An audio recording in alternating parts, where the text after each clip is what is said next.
Hey guys, welcome back to TechMan. Today, let me show you how to change server in BLOODSTRIKE.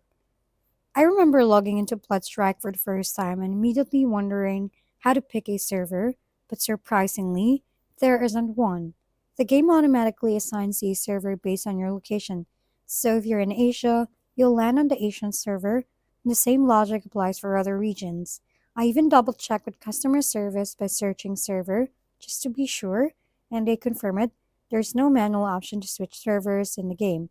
Thought got me thinking, what if you want to play with friends from another region? Well, the only way is to log in from another country or region, which isn't super convenient. But it does explain why connection and matchmaking feels so smooth in your area.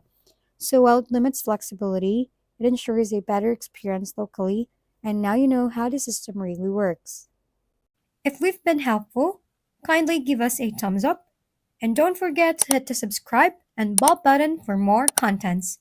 For any questions and suggestions, comment down below.